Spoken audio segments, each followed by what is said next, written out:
Hi friends, ದಿನದ ಎಲ್ಲಾ ಪ್ರಮುಖ ಸುದ್ದಿಯನ್ನ ನಿಮಗೆ ತಲುಪಿಸೋ ಮಸ್ತ್ ಮಗ ಚಾನೆಲ್ನ ಫುಲ್ ನ್ಯೂಸ್ಗೆ ಸ್ವಾಗತ. ಸ್ನೇಹಿತರೆ, ಕರ್ನಾಟಕದಲ್ಲಿ ಅಕ್ರಮ ವಲಸಿಗರ ಹಾವಳಿ ಬಗ್ಗೆ ಸ್ಫೋಟಕ ಮಾಹಿತಿ ಸಿಗ್ತಿದೆ. ಇನ್ನೊಂದ್ ಕಡೆ ಪ್ರಧಾನಿ ಮೋದಿಯವರಿಗೆ ಸೆಷಲ್ಸ್ ದೇಶ ಉನ್ನತ ಗೌರವ ಕೊಟ್ಟಿದೆ. ಇತ್ತ ರಾಜ್ಯದಲ್ಲಿ ಚಪ್ಪಲಿ ರಾಜಕೀಯ ಜೋರಾಗಿದ್ದು, ಬೆಂಗಳೂರಿನಲ್ಲಿ ಇನ್ನೊಂದು ಬಿಗ್ ಪ್ರಾಜೆಕ್ಟ್ಗೆ ಸಿಎಂ ಡಿಕೆ ಶಿವಕುಮಾರ್ ಶಂಕುಸ್ಥಾಪನೆ ಮಾಡಿದ್ದಾರೆ. ಎಲ್ಲಾ ಘಟನೆಗಳ ಬಗ್ಗೆ ಒನ್ ಬೈ ಒನ್ ನೋಡ್ಕೊಂಡು ಬರೋಣ. ಮೊದಲಿಗೆ ಜಗತ್ತಲ್ಲಿ ಆಗಿರೋ 2 ಏರ್ಕ್ರಾಫ್ಟ್ ದುರಂತಗಳ ಬಗ್ಗೆ ನಿಮಗೆ ಮಾಹಿತಿಯನ್ನ ಕೊಟ್ಬಿಡ್ತೀವಿ. ಫ್ರಾನ್ಸ್ ಮತ್ತು ಸೌದಿ ಅರೇಬಿಯಾದಲ್ಲಿ ಏರ್ಕ್ರಾಫ್ಟ್ ಪತನವಾಗಿದೆ.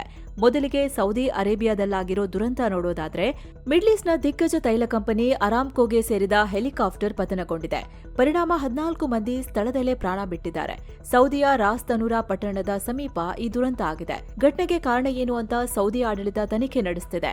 ಇರಾನ್ ಜೊತೆಗೆ ಯುದ್ಧ ನಡೀತಿರೋ ಟೈಮ್ನಲ್ಲೇ ಈ ಘಟನೆ ಹಲವು ಅನುಮಾನ ಮೂಡಿಸಿದೆ. ಇನ್ನೊಂದು ಕಡೆ ಫ್ರಾನ್ಸ್ನ ಟೊಂಬ್ಲೇನ್ ಪಟ್ಟಣದಲ್ಲಿ ಸಣ್ಣ ವಿಮಾನವೊಂದು ಪತನವಾಗಿದೆ. ಪರಿಣಾಮ ಇಲ್ಲಿ 11 ಜನ ಸಾವನ್ನಪ್ಪಿದ್ದಾರೆ. ಸ್ಕೈ ಡೈವಿಂಗ್ ತರಬೇತಿಗಾಗಿ 11 ಮಂದಿ ಈ ವಿಮಾನದಲ್ಲಿ ಪ್ರಯಾಣಿಸುತ್ತಿದ್ರು.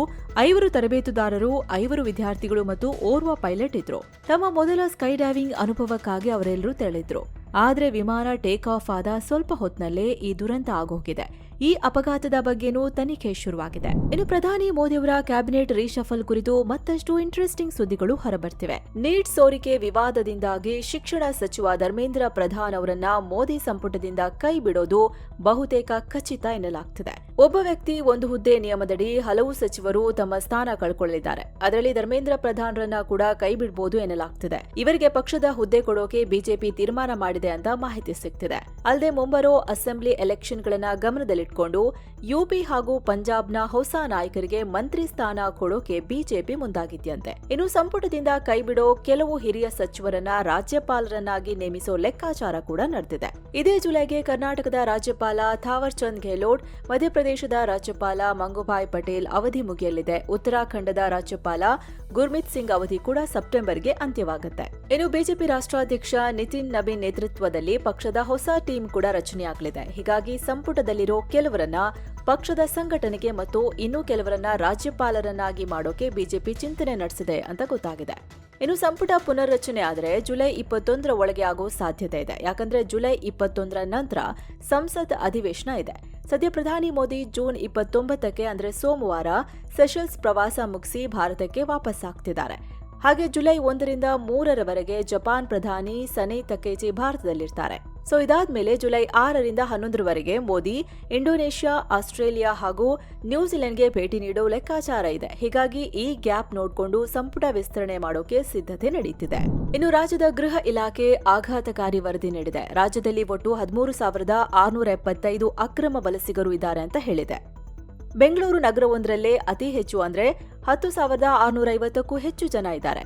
ಇನ್ನು ಮೈಸೂರಲ್ಲಿ 810, ಬೆಳಗಾವಿಯಲ್ಲಿ 458, ದಕ್ಷಿಣ ಕನ್ನಡದಲ್ಲಿ 268, ರಾಮನಗರದಲ್ಲಿ 191, ಬಳ್ಳಾರಿಯಲ್ಲಿ 53, ಚಿಕ್ಕಬಳ್ಳಾಪುರದಲ್ಲಿ 38 ಅಕ್ರಮ ವಲಸಿಗರಿದ್ದಾರೆ. ಅತ್ತ ಮಂಡ್ಯದಲ್ಲಿ 37, ಹುಬ್ಬಳ್ಳಿ ಧಾರವಾಡ 35, ದಾವಣಗೆರೆ 20, ರಾಯಚೂರಿನಲ್ಲಿ 19, ಕೋಲಾರದಲ್ಲಿ 13 ವಲಸಿಗರಿದ್ದಾರೆ. ಇನ್ನುಳಿದಂತೆ ಕೊಡಗು 10, ಕೊಪ್ಪಳದಲ್ಲಿ 10, ಕಲಬುರಗಿ 9, ಚಿತ್ರದುರ್ಗ 8, ಹಾಸನ 5 ಹಾಗೂ ಚಾಮರಾಜನಗರದಲ್ಲಿ 3 ಅಕ್ರಮ ವಲಸಿಗರು ಪತ್ತೆಯಾಗಿದ್ದಾರೆ. ಮತ್ತೊಂದೆಡೆ ಮೈಸೂರಿಗೆ ಬಾಂಗ್ಲಾ ವಲಸಿಗರು ಬರ್ತಿದ್ದಾರೆ ಅನ್ನೋ ಆರೋಪದ ನಡುವೆ ರೈಲ್ವೆ ಪೊಲೀಸರು ಅಲರ್ಟ್ ಆಗಿದ್ದಾರೆ. ಪಶ್ಚಿಮ ಬಂಗಾಳದಿಂದ ಆಗಮಿಸಿದ ಹೌರಾ ಎಕ್ಸ್ಪ್ರೆಸ್ ರೈಲಿನಲ್ಲಿ ತೀವ್ರ ತಪಾಸಣೆ ನಡೆಸಿದ್ದಾರೆ. ಇನ್ನು ಪಿಎಂ ಮೋದಿ ಸೆಷಲ್ಸ್ ಸಂಸತ್ತನ್ನ ಉದ್ದೇಶಿಸಿ ಮಾತನಾಡಿದ್ದಾರೆ. ಈ ಮೂಲಕ ಸೆಷಲ್ಸ್ ಸಂಸತ್ತಿನಲ್ಲಿ ಭಾಷಣ ಮಾಡಿದ ಮೊದಲ ಭಾರತೀಯ ಪ್ರಧಾನಿ ಅನ್ನೋ ಹೆಗ್ಗಳಿಕೆಗೆ ಪಾತ್ರರಾಗಿದ್ದಾರೆ. ಹಾಗೆ ವಿದೇಶಗಳ ಸಂಸತ್ತಿನಲ್ಲಿ ಪಿಎಂ ಮೋದಿ ಮಾಡಿದ 20ನೇ ಭಾಷಣ ಅಂತ ಇದು ಕರೆಸಿಕೊಂಡಿದೆ. ಈ ವೇಳೆ ಹಿಂದೂ ಮಹಾಸಾಗರ ಭಾರತ ಮತ್ತು ಸೆಷಲ್ಸ್ ಅನ್ನ ಬೇರ್ಪಡಿಸಲ್ಲ, ಬದಲಿಗೆ ಕನೆಕ್ಟ್ ಮಾಡುತ್ತೆ ಅಂತ ಮೋದಿ ಹೇಳಿದ್ದಾರೆ. ನಮ್ಮ ಸ್ನೇಹ ಕೇವಲ 50 ವರ್ಷಗಳದ್ದಲ್ಲ, ಇದು 1770ರಲ್ಲೇ ಆರಂಭ ಆಯಿತು. ಆಗಸ್ಟ್ 1770ರಲ್ಲಿ 5 ಭಾರತೀಯರು ಮೊದಲ ಬಾರಿಗೆ ಸೆಷಲ್ಸ್ನ ಸೇಂಟ್ ಆನೆ ದ್ವೀಪಕ್ಕೆ ಬಂದಿದ್ರು. ಅಲ್ಲಿಂದಲೇ ನಮ್ಮ ಬಾಂಧವ್ಯದ ಬೇರುಗಳು ಗಟ್ಟಿಯಾದವು ಅಂತ ಮೋದಿ ಹೇಳಿದ್ದಾರೆ. ಅಲ್ಲದೆ ಭಾರತ ಯಾವಾಗಲೂ ನಿಮ್ಮ ನಂಬಿಕಸ್ಥ ಪಾಲುದಾರನಾಗಿ ಉಳಿಯುತ್ತೆ. ನಿಮ್ಮ ಸಾಧನೆಗಳನ್ನ ನಾವು ಸಂಭ್ರಮಿಸ್ತೇವೆ. ನಿಮ್ಮ ಆಶಯಗಳಿಗೆ ನಾವು ಬೆಂಬಲ ನೀಡ್ತೀವಿ ಮತ್ತು ಸ್ನೇಹಿತರಾಗಿ ನಾವು ಸದಾ ನಿಮ್ಮ ಬೆಂಬಲಕ್ಕೆ ನಿಲ್ತೀವಿ ಅಂತ ಮೋದಿ ಹೇಳಿದ್ದಾರೆ. ಇನ್ನೊಂದು ಕಡೆ ಸೆಷಲ್ಸ್ ಪಿಎಂ ಮೋದಿ ಅವರಿಗೆ ಅತ್ಯುನ್ನತ ಗೌರವ ನೀಡಿದೆ. ಪರಿಸರ ಸಂರಕ್ಷಣೆ ಮತ್ತು ಸುಸ್ಥಿರ ಅಭಿವೃದ್ಧಿಗೆ ಕೊಟ್ಟ ಕೊಡುಗೆಗಾಗಿ guardian of the blue horizon ಗೌರವ ನೀಡಲಾಗಿದೆ. ಈ ಮೂಲಕ ಪಿಎಂ ಮೋದಿ ಅವರಿಗೆ ಇದುವರೆಗೂ 34 ಅಂತಾರಾಷ್ಟ್ರೀಯ ಗೌರವಗಳು ಸಿಕ್ಕಂತಾಗಿದೆ. ಈ ಗೌರವವನ್ನು ಸ್ವೀಕರಿಸಿದ ಪ್ರಧಾನಿ ಮೋದಿ ಇದು ಹವಾಮಾನ ಬದಲಾವಣೆ ವಿರುದ್ಧ ಹೋರಾಡ್ತಿರೋ ಎಲ್ಲಾ ದೇಶಗಳಿಗೆ ಸಮರ್ಪಣೆ ಅಂದಿದ್ದಾರೆ. ಈ ನಡುವೆ ಪಿಎಂ ಮೋದಿ ಸೆಷಲ್ಸ್ ಅಧ್ಯಕ್ಷ ಪ್ಯಾಟ್ರಿಕ್ ಕರ್ಮಿನಿ ದ್ವಿಪಕ್ಷೀಯ ಹಾಗೂ ನಿಯೋಗ ಮಟ್ಟದ ಮಾತುಕತೆ ನಡೆಸಿದ್ದಾರೆ.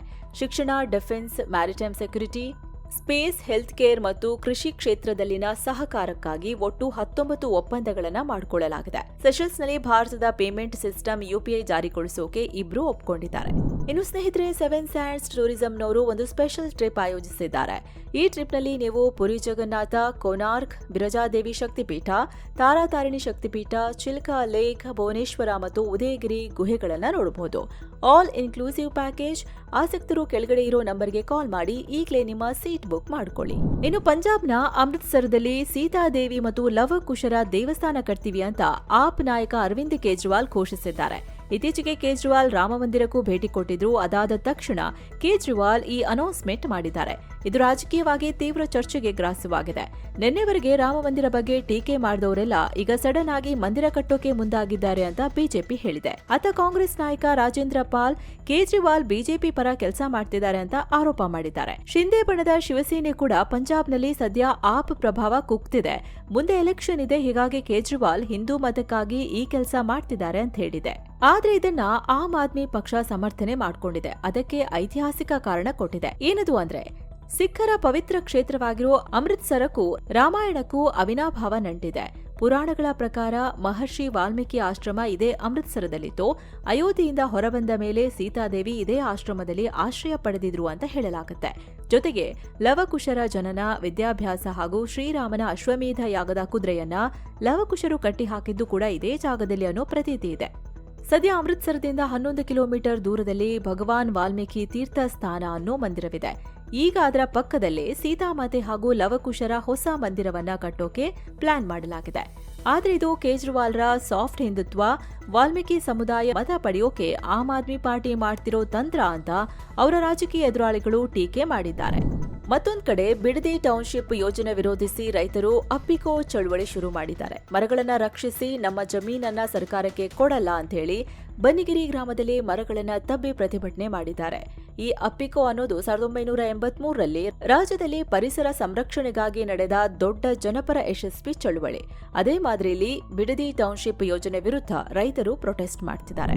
ಇನ್ನು ಮಾಜಿ ಸಿಎಂ ಸಿದ್ದರಾಮಯ್ಯ ಅವರ ಪೋಸ್ಟ್ ಒಂದು ರಾಜಕೀಯ ವಲಯದಲ್ಲಿ ಚರ್ಚೆ ಹುಟ್ಟಾಕಿದೆ. ಮುಖ್ಯಮಂತ್ರಿಯ ಸಿಂಹಾಸನ ನಶ್ವರ, ಆದರೆ ಜನತೆಯ ಹೃದಯ ಸಿಂಹಾಸನ ಶಾಶ್ವತ. ಅಲ್ಲಿಂದ ನನ್ನನ್ನ ಯಾರೂ ಕೆಳಗಿಳಿಸೋಕೆ ಸಾಧ್ಯ ಇಲ್ಲ ಅಂತ ಸಿದ್ದರಾಮಯ್ಯ ಹೇಳಿದ್ದಾರೆ. ಅಲ್ಲದೆ ಸಿಎಂ ಅಧಿಕಾರ ಬಳಸಿ ಜಗಮೆಚ್ಚುವ ರೀತಿಯಲ್ಲಿ ಜನಸೇವೆ ಮಾಡಿದ್ದೀನಿ ಅನ್ನೋ ಸಾರ್ಥಕ ಭಾವನೆ ನನಗಿದೆ. ಜನರಿಗೆ ಧನ್ಯವಾದ ಅಂತ ಹೇಳಿದ್ದಾರೆ. ಇಲ್ಲಿ ಕೆಳಗೆ ಇಳಿಸಿದ್ರು ಅನ್ನೋ ಅಕ್ಷರಗಳು ಸಿದ್ದರಾಮಯ್ಯ ಅವರ ಅಸಮಾಧಾನ ತೋರಿಸ್ತಿದೆ ಅಂತ ಚರ್ಚೆ ನಡೀತಿದೆ. ಇದಕ್ಕೆ ಗೃಹ ಸಚಿವ ಪ್ರಿಯಾಂಕ್ ಖರ್ಗೆ ಉತ್ತರ ಕೊಟ್ಟಿದ್ದಾರೆ. ಸಿದ್ದರಾಮಯ್ಯ ಸಾಹೇಬ್ರ ಪೋಸ್ಟ್ ಅನ್ನ ಯಾರು ಹಾಕ್ತಾರೆ ಅಂತ ನಮಗೆ ಗೊತ್ತು. ಅವರ ಆಶೀರ್ವಾದ ಪೂರ್ತಿ ನಮ್ಮ ಸರ್ಕಾರದ ಮೇಲಿದೆ ಅಂತ ಹೇಳಿದ್ದಾರೆ.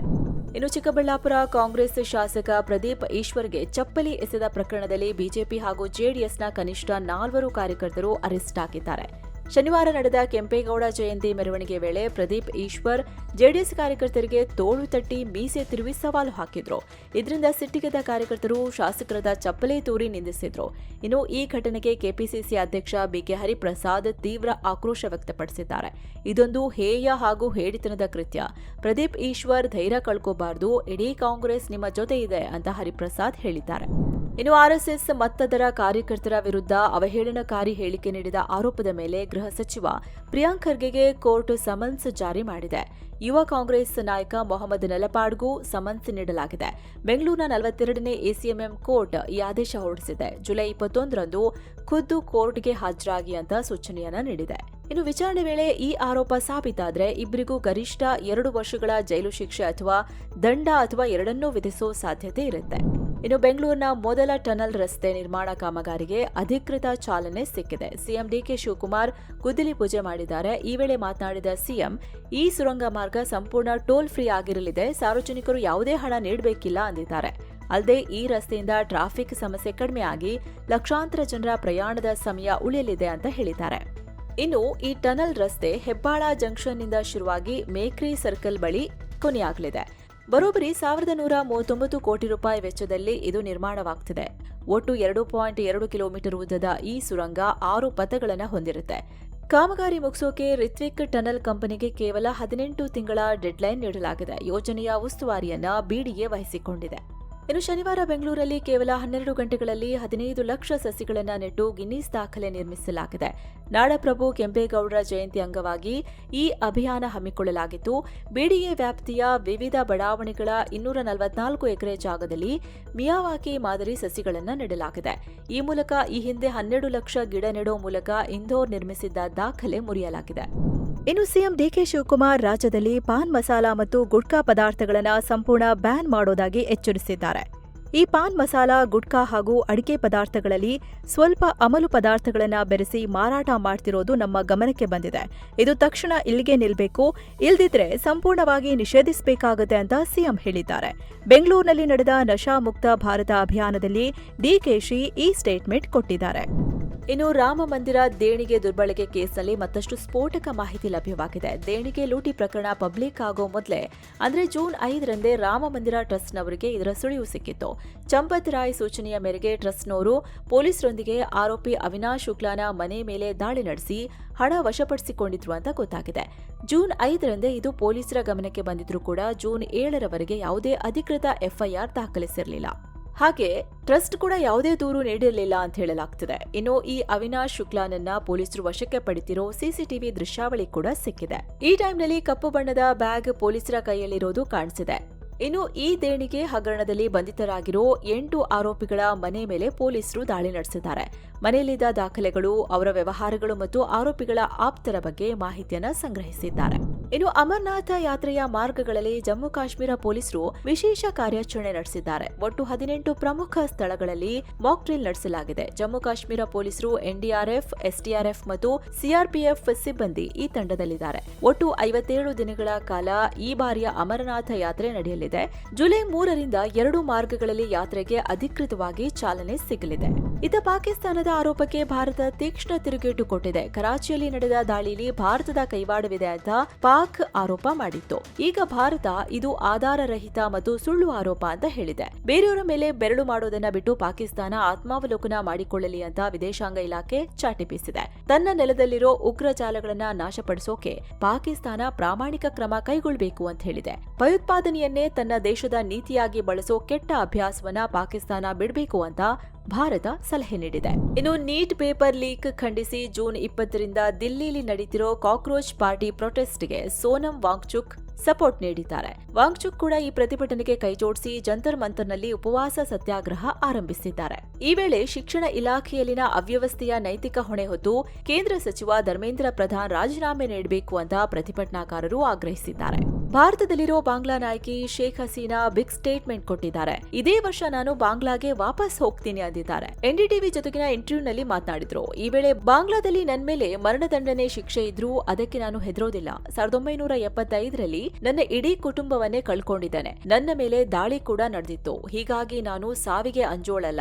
ಇದೆಲ್ಲವನ್ನ ಮೆಟ್ಟಿ ನಿಂತು ಇದೇ ವರ್ಷ ನಾನು ನನ್ನ ತಾಯ್ನಾಡಿಗೆ ಮರಳ್ತೀನಿ ಅಂತ ಹಸೀನಾ ಹೇಳಿದ್ದಾರೆ. ಅಲ್ಲದೆ ನಮ್ಮ ಅವಾಮಿ ಲೀಗ್ ಪಕ್ಷ ಕೇವಲ ಒಂದು ಕಾಗದದ ಸಂಘಟನೆಯಲ್ಲ, ಅದಕ್ಕೆ ಬಾಂಗ್ಲಾದೇಶದ ನೆಲ ಮತ್ತು ಇತಿಹಾಸದ ನಂಟಿದೆ. ಸದ್ಯ ನಾನು ಭಾರತದಲ್ಲಿದ್ರೂ ನನ್ನ ಮನಸ್ಸು ಹಾಗೂ ಹೃದಯ ಸಂಪೂರ್ಣವಾಗಿ ಬಾಂಗ್ಲಾದಲ್ಲಿದೆ. ದೂರದಲ್ಲೇ ಕುಳಿತು ದೇಶದ ಪರಿಸ್ಥಿತಿಯನ್ನ ಗಮನಿಸುತ್ತಿದ್ದೀನಿ ಅಂತ ಹಸೀನಾ ಹೇಳಿಕೆಯನ್ನ ಕೊಟ್ಟಿದ್ದಾರೆ. ಅಂದಾಗೆ ಶೇಖ್ ಹಸೀನಾ 2024ರ ಆಗಸ್ಟ್ 5ರಿಂದ ಭಾರತದಲ್ಲಿದ್ದಾರೆ. ಇವರನ್ನ ನಮಗೆ ಒಪ್ಪಿಸಿ ಅವ್ರ ಮೇಲೆ ಪ್ರಕರಣ ಇದೆ ಅಂತ ಬಾಂಗ್ಲಾ ಸರ್ಕಾರ ಕೇಳ್ತಿದೆ. ಭಾರತ ಇದುವರೆಗೂ ಯಾವುದೇ ಡಿಸಿಷನ್ ತಗೊಂಡಿಲ್ಲ. ಇನ್ನು ಯುದ್ಧದ ನಡುವೆ ಹಾರ್ಮುಜ್ ಜಲಸಂಧಿಯಲ್ಲಿ ಭಾರತದ ಹಡಗೊಂದು ಸೇಫ್ ಆಗಿ ಪಾಸ್ ಆಗಿದೆ. ಎಪಿಜೆ ಪ್ರೀತಿ 2 ಹಡಗು ಯಶಸ್ವಿಯಾಗಿ ಹಾರ್ಮುಜ್ ದಾಟಿದೆ. ಇದರಲ್ಲಿ 65,000 ಮೆಟ್ರಿಕ್ ಟನ್ ರಸಗೊಬ್ಬರ ಇದೆ. ಇನ್ನು ಭಾರತಕ್ಕೆ ಸೇರಿದ 15 ಹಡಗುಗಳು ಪರ್ಷಿಯನ್ ಗಲ್ಫ್ನಲ್ಲೇ ಸಿಲುಕಿಕೊಂಡಿವೆ. ಅವುಗಳನ್ನು ಸುರಕ್ಷಿತವಾಗಿ ಕರೆತರೋಕೆ ಸರ್ಕಾರ ಲಿಸ್ಟ್ ಮಾಡಿದೆ. ಇದರಲ್ಲಿ 1 ಇಂಧನ ಹಡಗು, 4 ರಸಗೊಬ್ಬರ ಹಡಗು ಹಾಗೂ ಇತರ 10 ಹಡಗುಗಳಿವೆ. ಇನ್ನು ಸ್ವಿಟ್ಜರ್ಲೆಂಡ್ನ ವಿಶ್ವ ರೋಯಿಂಗ್ ಕಪ್ ದೋಣಿ ಸ್ಪರ್ಧೆಯಲ್ಲಿ ಭಾರತ ಮೊದಲ ಬಾರಿಗೆ ಚಿನ್ನ ಗೆದ್ದು ಇತಿಹಾಸ ಬರೆದಿದೆ. ಭಾರತೀಯ ಸೇನೆಯ ಯೋಧರಾದ ಹವಲ್ದಾರ್ ಲಕ್ಷಯ್ ಮತ್ತು ಉಜ್ವಲ್ ಕುಮಾರ್ ಸಿಂಗ್ ಈ ಸಾಧನೆಯನ್ನ ಮಾಡಿದ್ದಾರೆ. ಪುರುಷರ ಲೈಟ್ ವೇಟ್ ಡಬಲ್ ಸ್ಕಲ್ಸ್ ವಿಭಾಗದಲ್ಲಿ ಕೇವಲ 6 ನಿಮಿಷ 26 ಸೆಕೆಂಡ್ಗಳಲ್ಲಿ ಗುರಿ ಮುಟ್ಟಿ ಗೆದ್ದಿದ್ದಾರೆ. 42 ದೇಶಗಳ 650 ಸ್ಪರ್ಧಿಗಳಿದ್ದ ಈ ರೇಸ್ನಲ್ಲಿ ಭಾರತದ ಯೋಧರು ಹಾಂಗ್ಕಾಂಗ್ ಮತ್ತು ನೆದರ್ಲ್ಯಾಂಡ್ಸ್ ಸ್ಪರ್ಧಿಗಳನ್ನು ಸೋಲಿಸಿದ್ದಾರೆ. ಇನ್ನು ಬೆಂಗಳೂರಿನಲ್ಲಿ ಎಂಬಸಿ ಡೆವಲಪ್ಮೆಂಟ್ಸ್ ಕಂಪನಿ ಭಾರೀ ಹೂಡಿಕೆಗೆ ಮುಂದಾಗಿದೆ. ಒಟ್ಟು 35 ಎಕರೆ ಜಾಗದಲ್ಲಿ 6 ಮಿಲಿಯನ್ ಚದರ ಅಡಿಯ ದೊಡ್ಡ ಕಮರ್ಷಿಯಲ್ ಬಿಲ್ಡಿಂಗ್ ಕಟ್ಟೋಕೆ ಪ್ಲಾನ್ ಮಾಡಿದೆ. ಇದರಲ್ಲಿ ಮೊದಲ ಹಂತವಾಗಿ 1500 ಕೋಟಿ ರೂಪಾಯಿ ವೆಚ್ಚದಲ್ಲಿ 3 ಮಿಲಿಯನ್ ಚದರ ಅಡಿ ಕಾಮಗಾರಿ ಶುರು ಮಾಡಿದೆ.